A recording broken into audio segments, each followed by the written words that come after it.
बच्चे अपने घर में कैद होकर अपनी सारी क्रिएटिविटी खत्म कर दें, हमारे बच्चों की प्रतिभा का सम्मान किया जाएगा। इसीलिए पेश है डिजिटल बाल मेला। जेपी विधायक अनीता भदेल जी हमारे साथ जुड़ चुकी हैं। अनीता जी, ये पूरा राज्य जानता है कि कितनी घनिष्ठता आप में और किरण माहेश्वरी में रही है। एक बहुत बड़ी क्षति ये आपके लिए है, उनका इस तरह से जाना। कैसे श्रद्धांजलि व्यक्त करना चाहेंगे? मेरे लिए तो मेरी बड़ी बहन चली गई, मेरी माँ समान मेरे को गाइड करने वाली चली गई, मैं बता नहीं सकती हूँ। अनीता भदेल जी, संभालिए अपने आप को बिल्कुल। और ये समझ सकते हैं, हम महसूस कर सकते हैं। हमने सभी से बात की, लेकिन हर बात में जिक्र अनीता भदेल का भी आया, क्योंकि आपकी और किरण जी की घनिष्ठता हर कोई जानता है। एक बड़ी क्षति आपके लिए है, लेकिन आप दोनों का साथ रहना शायद कोई और विधायक इतना साथ नहीं रहा, एक बहन की तरह, एक सहेली की तरह, जितना कि आप रही हैं किरण माहेश्वरी के साथ। हम चाहेंगे कि आप भावनाएं व्यक्त कीजिए और कैसे याद करेंगे उन्हें हमेशा। मेरी बड़ी बहन थी वो, हर चीज में मुझे गाइड करने वाली। राजनीति छोड़ करके पारिवारिक रूप से, घरेलू रूप से, सार्वजनिक रूप से रिश्तों को कैसे निभाना है, राजनीति में को कैसे निभाना है, अपनी परफॉर्मेंस को कैसे निभाना है विधानसभा में, अपनी कार्यशैली को कैसे डेवलप करना है, अपने परिवार के रिश्तों में कैसे मधुरता लानी है, इतना सब कुछ सिखाया उन्होंने मुझे 20-25 सालों से। जब मैं नगर परिषद की चेयरमैन बनी तब से लेकर के आज तक हर बार उन्होंने मेरे को सही दिशा दिखाने का काम किया, हर बार उन्होंने मेरे को सही राह दिखाने का काम किया। हमेशा एक बड़ी बहन की जैसे, साए की जैसे हमारे पर छत्र छाया करी। कभी हम परेशान होते थे तो परेशानी में वो हमको समझाती थी परेशान होने की जरूरत नहीं है। कभी तनाव होता था तो तनाव को दूर करती थी, तनाव को दूर करने के लिए मनोरंजन भी करती थी हमारा। इतनी बड़ी थी वो, इतनी बड़ी थी कि मैं बता नहीं सकती आप। बिल्कुल अनीता जी, और अक्सर देखा भी है कि आप लोग का साथ में रहना, फिर विधानसभा के अंदर हो या बाहर हो। क्या पसंद था किरण जी को? अनीता जी, आप बेहतर जानती होंगी, जब खाली वक्त होता होगा आप दोनों साथ रहते होंगे, क्या करना उन्हें पसंद आता था? घूमने की शौकीन थी? खाने पीने को लेकर क्या करते थे आप लोग? किस तरह से अपना समय एक साथ व्यतीत करते थे जो अब यादों में रहेगा? वो बहुत मतलब उनमें हर स्किल थी। उनमें राजनीति की स्किल सब लोग देखते हैं, लेकिन उनमें राजनीति की स्किल के साथ में सारी स्किल्स थी। वो एक अच्छी महिला होने के साथ एक अच्छी गृहिणी थी। पाक कला में वो माहिर थी, वो भाषण कला में वो माहिर थी, और दूसरी कलाओं में वो माहिर थी। और इतना अच्छे से अपना परफॉर्मेंस करती थी कि कोई उनको जवाब ही देने के लिए लायक नहीं होता था। हर बार वो घर पर बुलाकर के अपने हाथों से बना हुआ खाना खिलाती थी। वो कभी जात पात उन्होंने नहीं देखी, हर व्यक्ति, हर समाज का व्यक्ति के लिए आदरणीय थी। वो रिश्तों को बहुत अच्छे से निभाती थी। हर तीज त्योहार को वो विश करना नहीं भूलती थी। हम जैसे लोगों को राखी पर सत्तू भेजना है, दिवाली पर मिठाई भेजनी है, कभी नहीं भूलती थी, कभी भी। इतने अच्छे से रिश्ते निभाती थी और हमेशा बड़ा हाथ सिर पर रखती थी, हमेशा बड़ा हाथ रखती थी। हमेशा हम छोटी बहनों को राजनीति में कैसे चलना चाहिए उसकी सलाह वो देती थी। कौन सी चीज गलत है, कौन सी चीज ठीक है, राजनीति में सबको साथ लेकर के चलना होता है। महिलाओं को कैसे आगे बढ़ाना है, महिलाएं परिवार छोड़कर राजनीति नहीं कर सकती, इसलिए परिवार भी हमारे लिए महत्वपूर्ण है और राजनीति भी हमारे लिए महत्वपूर्ण है। दोनों मंचों पर कैसे काम कर सकते हैं वो बहुत अच्छे से जानती थी और उनको देखते हुए हम सीखते थे, देखते हुए हम करते थे। राजनीति में हिंदुस्तान भर में उनके संबंध थे, सिर्फ राजस्थान में नहीं। मैं पूरे राजस्थान को छोड़ो पूरे हिंदुस्तान में, चाहे वो महाराष्ट्र हो, चाहे वो कर्नाटक हो, चाहे वो केरल हो, चाहे वो आसाम हो, चाहे उत्तराखंड हो, दिल्ली हो, सब प्रांतों में उनके बहुत अच्छे रिश्ते थे और वो उन रिश्तों को बहुत अच्छे से निभाती थी। और ना केवल निभाती थी, उनके व्यक्तिगत सुख दुख में उनके बच्चे क्या कर रहे हैं, बच्चों को कोई जरूरत तो नहीं है, बच्चों का कहीं कोई काम तो नहीं है, कहीं अटका है तो उसको कैसे करना है। इतने अच्छे से रिश्तों को निभाने वाली महिला, कैसे भगवान ने उनको उठा लिया समझ में ही नहीं आ रहा है। बिल्कुल अनीता जी, अभी आपने कहा कि एक लंबा वक्त है, जब आपने शुरुआत की थी तब से उनका हाथ आपके सर पर। पहली मुलाकात आप दोनों की कैसी रही है और तब क्या यकीन था कि ये मुलाकात इतनी घनिष्ठ मित्रता, इतने घनिष्ठ संबंधों में इतने सालों में बदल जाएगी? देखिए, मैं जब नगर परिषद की चेयरमैन बनी थी जी। 2000 में, सन 2000 में, तो उस समय वो महिला मोर्चा की प्रदेश अध्यक्ष थी और जी। उन्होंने एक प्रदेश महिला मोर्चा का एक सम्मेलन आयोजित किया था। उस सम्मेलन में उन्होंने एज ए बीजेपी की सभापति होने के नाते से मुझे भी आमंत्रित किया जी। और जब मैं वहां गई तो उस समय मैं 7-8 मंथ की प्रेग्नेंट थी जी। और प्रेगनेंसी में चूंकि उनका बहुत आत्मीयता होती थी, उनका बहुत अच्छा आग्रह होता था, इसलिए उनके आग्रह पर मैं चली गई।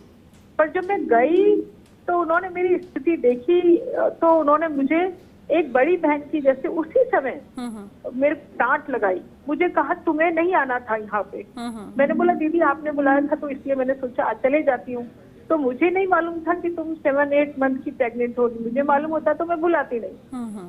फिर उन्होंने मुझे एक रूम दिलाया स्पेशली और उसमें मेरे लिए आराम के लिए उन्होंने व्यवस्था कराई। वहां पर मेरे भोजन का दोनों तीनों टाइम ध्यान रखा और बहुत अच्छे से उन्होंने मेरी टेक केयर की जितने भी 2 दिन मैं वहां रुकी तब तक।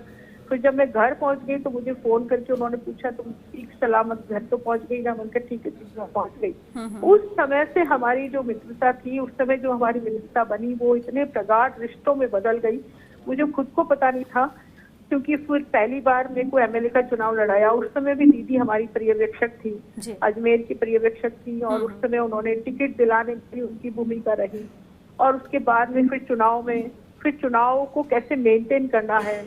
जब वो एमपी बन गई, एमपी बनने के बाद में भी जब दिल्ली कभी जाना होता था तो उनके घर पर ही ठिकाना होता था, उनके घर पर ही आना जाना होता था। अटल जी ने जब 8 मार्च को महिला दिवस पर जब हमें आमंत्रित किया तो स्पेशली किरण जी के आग्रह पर हम गए।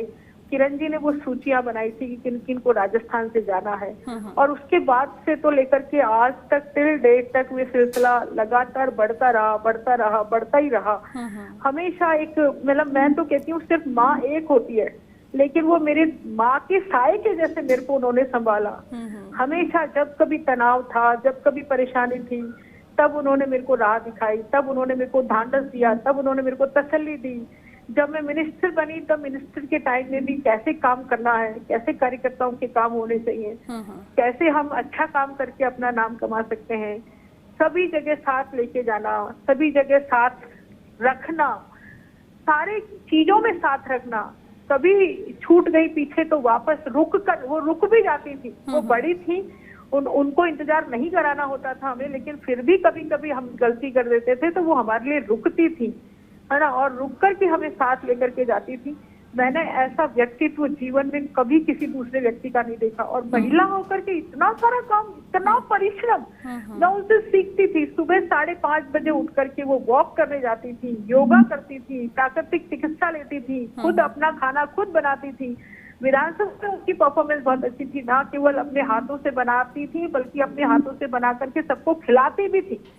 कभी उनकी रसोई में कभी चले जाओ, कभी खाली नहीं होती थी उनकी रसोई, कुछ ना कुछ खाने को मिलता ही मिलता था।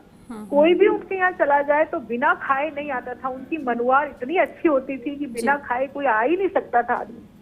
इतना आत्मिक संबंध, कैसे खाना, क्या खाना है, मुझे तो ये समझ में नहीं आ रहा कोरोना उनको इतने भयंकर रूप से अटैक कैसे कर गया। उनको कभी कोई बीमारी नहीं थी, ना डायबिटीज, ना बीपी, ना कुछ। वो इतनी स्वस्थ रहती थी, इतनी फुर्तीली थी और इतनी एज में आने के बाद में भी सब काम करती थी खुद। मतलब ऐसा नहीं है कि वो मिनिस्टर रही, कैबिनेट मिनिस्टर रही तो मैं रसोई में नहीं जाऊंगी। उनके 2-3 घंटा रसोई में पक्का ही था कि पक्का काम करना ही है। सब चीजें अपने हाथों से बनाती थी, मिठाई अपने हाथों से बनाती थी, नमकीन अपने हाथों से बनाती थी। कोई भी चीज बाहर की नहीं खानी है, अपने हाथों से बना करके खाना है। बेलपूरी उनको बहुत पसंद थी, वो बेलपूरी अपने हाथ से बना करके सबको खिलाती थी। वो चटनियां अपने हाथ से बना करके खिलाती थी, अलग अलग चटनी रखती थी कि कभी सब्जी नहीं बनो तो ये चटनी के साथ में खा लो। और हमेशा अपना टिफिन साथ लेके जाती थी, चाहे कितनी लंबी यात्रा हो, अपने बास्केट उनकी खाने की रहती थी। हम कई बार मजाक में कहते थे ये बास्केट तो हमें दे दो दीदी, क्योंकि उसमें 100% खाने पीने की चीजें होती थी। तो कहती थी मैं तुम्हारे लिए ही तो लाई हूँ ये सब। तो मैं उनको कैसे मतलब मेरे दिमाग से मैं क्या करूं। बिल्कुल अनीता जी समझ सकते हैं, क्योंकि मुझे भी याद है अनीता जी कि अब एक बार बिग फाइट पे क्योंकि आप आते रहते थे, किरण जी आती रहती थी, और एक बार आप लोगों को शादी में जाना था और हमने एक को बुलाया था क्योंकि वक्त कम होता है, लेकिन आप दोनों साथ में आई, दोनों बैठे, पूरा वक्त देने के बाद बहुत जल्दी में गए थे कि हमें शादी में साथ जाना। तभी हम लोग हंस भी रहे थे उस समय कि ऐसे विधायक मित्र हमने नहीं देखे हैं जिस तरह से आप दोनों की जोड़ी थी। क्या करूं, मेरे को तो समझ में नहीं आ रहा है। बिल्कुल समझ सकती हैं, ये भावनाएं आप व्यक्त भी नहीं कर पाएंगी, लेकिन क्योंकि वो यादें हैं जिनके साथ अब तक आपका इतना उठना बैठना, और जिस तरह से विस्तार से आपने बताया कि किस तरह से साथ होना, उनकी किचन में मौजूदगी हो, विधानसभा में मौजूदगी हो या बाहर हो, कितनी मजबूती के साथ साथ साथ रहते थे और साथ लेकर चलने की उनकी आदत, और खासतौर से उन्हें जो आत्मीय तौर पर उनसे जुड़े थे जैसे कि आप।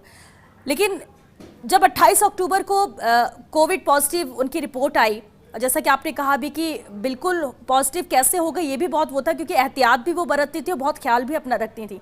आपकी बात कब हुई थी अनीता जी आखिरी बार, क्योंकि अभी 22 दिन से तो वो आईसीयू में थी, इलाज उनका जारी था। वो आईसीयू में थी। मेरी लास्ट बात उनसे जब कोटा वो इलेक्शन में थी तब हुई थी जी। ओम जी बिरला जो हमारे लोकसभा अध्यक्ष हैं, उनके यहाँ कोई कमी हो गई थी। तब चूंकि मैंने जैसे कहा कि हमारी बहुत अच्छी अंडरस्टैंडिंग थी एक दूसरे की, तो मैं अजमेर से उनके यहाँ बैठने गई थी और वो उदयपुर से आई थी उनके यहाँ बैठने के लिए। तो हम कोटा में मिले थे। हमने तय किया था कि 12:30 बजे सर्किट हाउस में मिलना है। तो कोटा हम मिले सर्किट हाउस में, फिर हम बैठने गए, वहीं हम साथ साथ रहे। उनके यही भोजन प्रसादी उनके आग्रह पर ही मैंने भी ग्रहण करी, उन्होंने भी ग्रहण करी। फिर वहां से हम पार्टी के कार्यक्रम थे, चूंकि चुनाव चल रहे थे, पार्टी का अभियान चल रहा था किसान वाला, तो उस अभियान में 2 ग्राम पंचायतों में गए। फिर वहां से उनको जयपुर जाना था किसी व्यक्तिगत शादी समारोह में जी। तो चूंकि उनके हस्बैंड सत्यनारायण जी मिश्रा भी साथ ही थे, तो उन्होंने कहा सत्यनारायण जी मिश्रा को कि आप अनीता जी की गाड़ी में बैठ जाओ पीछे और मैं अनीता अजमेर तक साथ साथ चलते हैं, कुछ बातें करेंगे रास्ते में। तो हम कोटा से अजमेर तक जब तक आए तब तक मैं उनकी गाड़ी में साथ ही रही 2-3 घंटे तक। कुछ राजनीति की, कुछ व्यक्तिगत, कुछ परिवार की इधर उधर की बातें करी जी। और 2 घंटे उनके साथ रही। रहने के बाद में फिर मैं अजमेर मोड़ पे उतर गई, वो सीधे जयपुर चले गए। और उसके बाद में फिर जब कोटा के चुनाव हुए तो एक बार टेलीफोन पे बात हुई। फिर वो गीतांजलि में जब एडमिट हुई तब मुझे लगा कि कोविड है तो ठीक हो जाएंगे, उसके बाद बात कर लेंगे। फिर जब वो वेदांता में शिफ्ट हो गई, ठीक नहीं हुई और वेदांता में जब उनको एयरलिफ्ट करके ले जाया गया तो मुझे चिंता हुई कि ये ऐसे कैसे हुआ। तो फिर मैंने भाई साहब से बात करी, सत्ताईं जी भी सबसे, और उनसे मैंने पूछा। फिर तो लगातार क्योंकि उनसे बात नहीं हो पाती थी, इसलिए हमारे यहाँ सोडानी जी चूंकि वो रहे थे यहाँ वाइस चांसलर MBS यूनिवर्सिटी में, तो कभी सोडानी जी से और कभी माहेश्वरी साहब से लगातार संपर्क में थी। अभी पिछले 1 सप्ताह से तो मैं रोज करीब उनसे पूछ लेती थी, पर चूंकि डॉक्टर्स भी ज्यादा परिवर्तन नहीं बता पा रहे थे, इसलिए वो मेरा फोन उठाते थे तो यही कहते थे अब डॉक्टर्स पर डिपेंड है, डॉक्टर्स पर डिपेंड है। हमने सब उपाय भी किए, ईश्वर से भी बहुत प्रार्थना करी, ईश्वर से भी तो पूछना, जहाँ कुछ पूजा अर्चना करनी थी वहाँ करी भी, पर भगवान ने हमारी इस प्रार्थना को स्वीकार नहीं किया और उनकी 100 वर्ष की उम्र पूरी हो गई। पर निश्चित रूप से मुझे यकीन नहीं था कल तक भी कि वो ऐसे चली जाएंगी। मुझे याद, वो बहुत सीवट महिला थी, बहुत आत्मसम्मान से, बहुत उनकी प्रबल, बहुत इच्छा शक्ति उनकी बहुत ज्यादा प्रबल थी जी। और वो बहुत हर लास्ट लड़ाई तक लड़ने वाली थी, मतलब हार नहीं मानने वाली थी। तो मुझे यकीन नहीं था कि वो इतनी जल्दी हार जाएंगी। मुझे था कि वो लड़ करके बाहर आएंगी, वो वापस हमारे साथ में रहेंगी।